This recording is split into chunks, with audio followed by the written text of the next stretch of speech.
Well, it's hard to see me. Wait.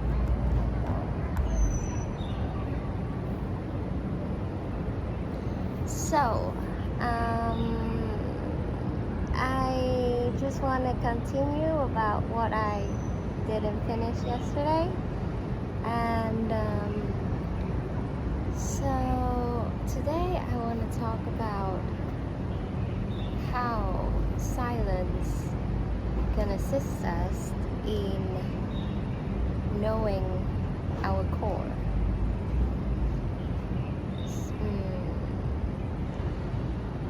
So,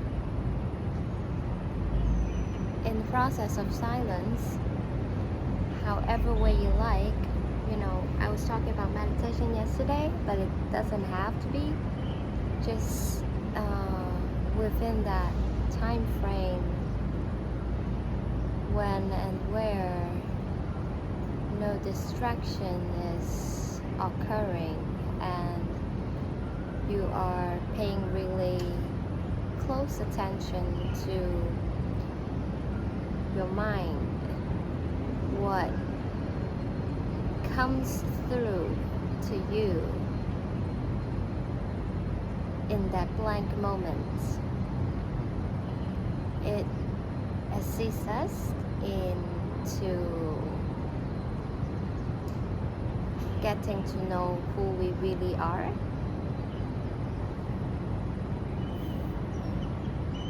For example,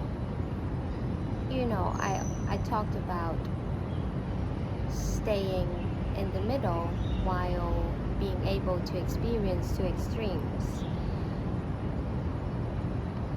And it's basically it. We always see thoughts coming and going, and the more time we pay attention, the more we would realize our thoughts can be sometimes from a kinder attitude from our heart, or sometimes it can be from a lower frequency, let's say from our breathing point of view. And both of them are really important for our being. I always say being. I try to use another word, but I can't. Being it's accurate.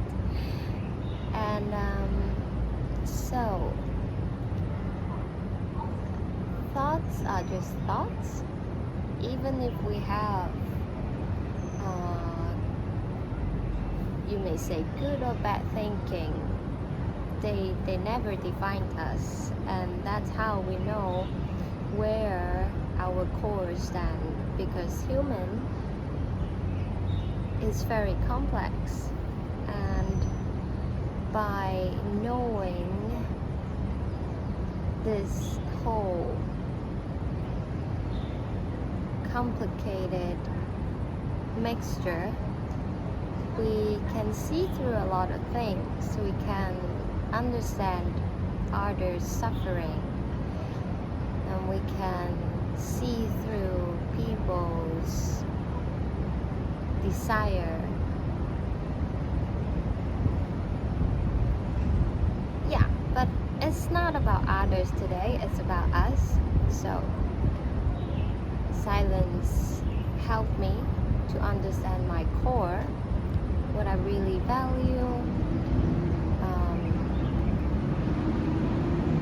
how my mind really works, and how I can escape from this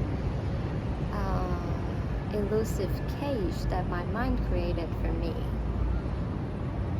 How I can free myself from it. And also what really matters, what truly matters to me. Let's say, for example, there was a period of time I had this immense pain about my relationships with people. Well, with family, with friends, with just others. And yeah, I took a long time processing that. It was quite long for me. It was around, I don't really know, maybe it's an ongoing process, but the previous most intense part, intense period I've been through, it was 6 months around, and that was a huge transformation for me.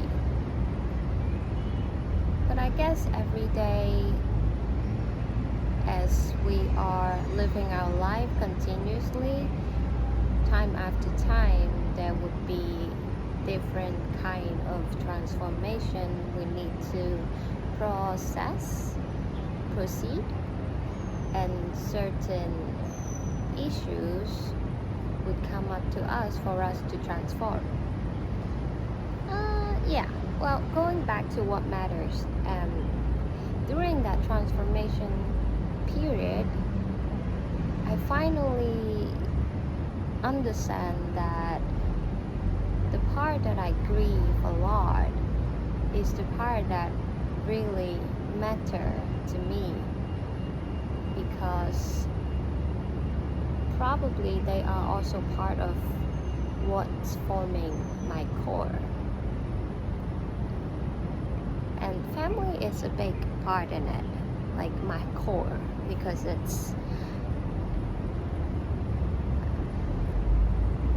if you remember, I described every human being like a tree, like a walking tree. Then our family or our upbringing is our roots. So yeah.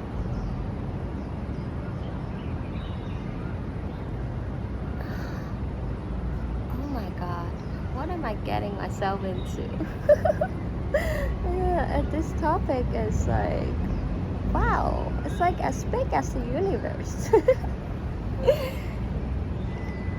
Anyways, so once you understand what truly matters, what your core is, then it greatly assists us in how we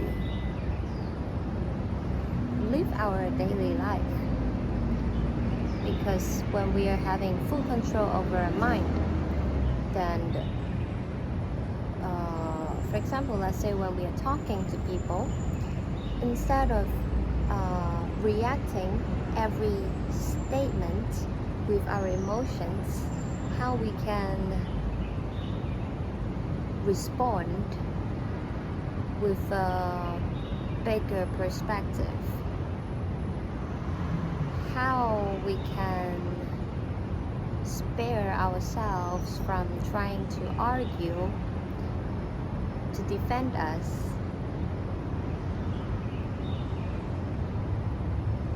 into how we can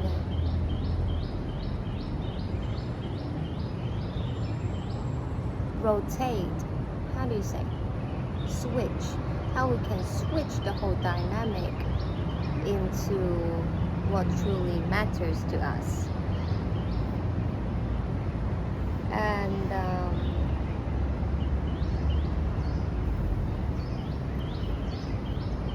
some people say our mind cultivates a lot of things in our reality, and that's quite true. Especially from my practice, there's a lot of mosquitoes today. Especially from my understanding, there was a period when my mind was really cluttered, and so how I deal with my daily life, let's say my home environment, or how I talk to people, or even how I think and process things, are very chaotic and like rapid and stressful. But once I calm my mind down, I do things in a more quiet and organized approach. And so it is directly reflected to also my surroundings, for example my home. So I would say yesterday I talked about the second advice, but I didn't mention it because it's linked to this point. So I would say sometimes we can use reverse engineering to our life. And even though now you may not feel your mind is the most calm and peaceful state, we can also try to do it the other way around. Besides practicing silence every day for a short period of time, and gradually adding on, longer and longer time if you feel like so. Besides that, start reorganizing your home or decluttering your living environment. By doing that, you never know, the universe works in a very interesting way. So by doing that, I am sure it would also reflect back to your mind, and so both of them will greatly help each other. And this is my second advice for the day. Wow. Yeah, today that's it. So just a tiny small little message, and I'll see you next time. Next time we're gonna talk about another topic. But yeah, that's it for the day. I love you. And it's like I am squeezing myself in this tiny little rectangular box to try to talk to you. And thank you for continuously watching my videos. I love you. Bye.